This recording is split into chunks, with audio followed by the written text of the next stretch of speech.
pied qui frappe pour l'emporter. On peut l'applaudir, le fait, absolument. Ouais. Ornithophage. Wow, like the first Il chasse et se nourrissent fast. d'oiseaux. Hein. Ouais, il a su, hein, ce jeune oiseau, vraiment bien maîtriser ses approches, hein, ses attaques, parce que le vent l'a bousculé, hein, forcément. Le vent, il a complètement changé de secteur par rapport à hier. Dit de proximité. Hein. Un oiseau sur pigargue de stellaire qui vit dans l'extrême nord de l'Asie, que l'on peut voir jusqu'à cette presqu'île du Cap Chapka, et qui, quand la mauvaise saison arrive, c'est-à-dire l'automne, peut tout à fait aller migrer du côté du Japon, de la Corée, pour passer l'hiver, on va dire, dans des climats un tout petit peu plus doux. Un oiseau qui, avec à peu près, hein, c'est 2 mètres 50 d'envergure, point en moyenne, de 5 kilos, fait de cet aigle de stellaire, que ce soit l'un des plus grands aigles au monde. Alors il a été nommé ainsi, puisque c'est Wilhelm Steller qui a découvert cet oiseau dans son milieu naturel. Wilhelm Steller qui était un explorateur, un zoologue allemand du XVIIIe siècle. Un oiseau lequel on le voit lors de son envol, un battement d'aile plutôt efficace, hein, puisque quand on décolle pour un rapace, c'est quelque chose de violent. C'est leur remettre toute sa puissance, c'est leur remettre toute son énergie. C'est surtout pour cela qu'une fois qu'ils ont pris leur envol, ils ont besoin d'avoir des conditions qui permettent en fait d'évoluer à travers celle sans justement dépenser cette énergie. Et tout de suite dans l'idée que quand un rapace part en vol, en règle générale, c'est pour aller chercher de la nourriture. Ils font ce que l'on appelle des vols utiles. Donc, bien prononcé, qui lui permet de pouvoir déchiqueter source de nourriture, en règle générale poisson, type saumon, mais peut être tout à fait à l'occasion charognard, peut prélever de la nourriture dans ces grandes savanes africaines, dans ces savanes africaines. Et il faut savoir que ce sont des aigles de taille moyenne, à peu près 1 mètre 50 km pour un poids en français, en référence justement à un vieux nom français qui était attribué aux danseurs sur corde et autres funambules qui sont souvent à la recherche de leur équilibre. Puisqu'il faut savoir que pour pouvoir se diriger, eh bien, ces aigles bateleurs tendent d'une aile sur l'autre, comme s'ils étaient à la recherche de cet équilibre. En fait, le tangage, on pense le fait qu'ils soient quasiment dépourvus de queue.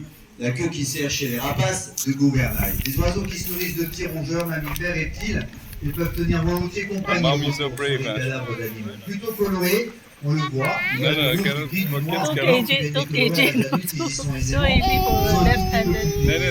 Les oiseaux desquels lesquels le bec peut également varier de cette couleur jaune à rouge, et quand le bec devient rouge, ça nous indique que ces oiseaux sont plutôt en colère. Ouais, des cuivres qui doivent adapter, parce que voilà, le vent souffle et ils ont souvent le vent de travers, hein, comme on dit, et voilà, il faut absolument bien s'orienter. Moins de cheveux qu'avant.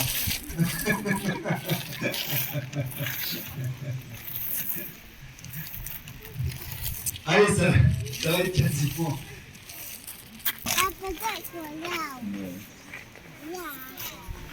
Ok. Allez, passage tout près de vous là pour les retours hein, derrière.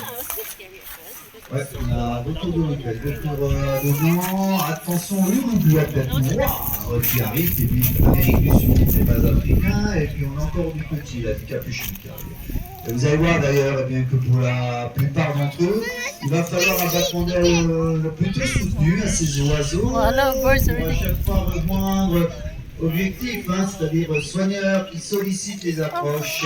C'est moins compliqué pour les petits qui vont papillonner un peu plus, comme lui là, le capuchon, qui papillonne un peu plus, alors que ceux de taille moyenne, comme le vautour à dos blanc, évidemment le plus grand d'entre eux, le vautour de Ruppel qui est en passage, eh bien ceux-ci doivent s'employer et s'emploient d'ailleurs à dépenser un peu plus d'énergie.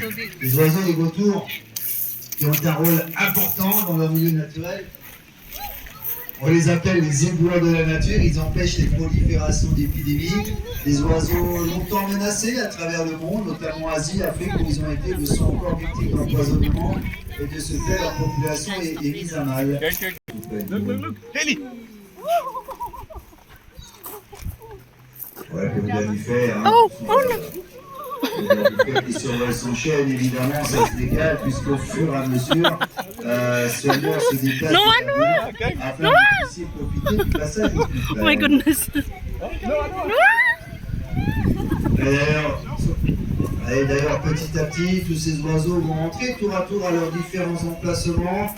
Il y a encore un petit peu d'attention, hein, justement. Hein. Allez, ça va rentrer.